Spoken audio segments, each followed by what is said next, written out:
គេតែងតែនិយាយថាធ្វើនៅអ្វីដែលខ្លួនឯងស្រឡាញ់បាទ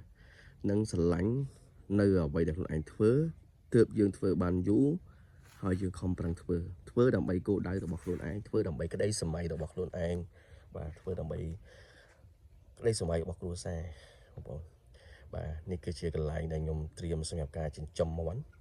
បាទនេះគឺជាសម្ភារៈសំណង់របស់យើងបាទបងប្អូននេះទ្រង់របស់ខ្ញុំមួយបច្ចុប្បន្នទីទៀតយើងធ្វើបន្ថែមបងប្អូនបាទកំពុងតែសាងសង់សម្រាប់ការចិញ្ចឹមមាន់បាទបែបធម្មជាតិបងប្អូនមើលនេះគឺជា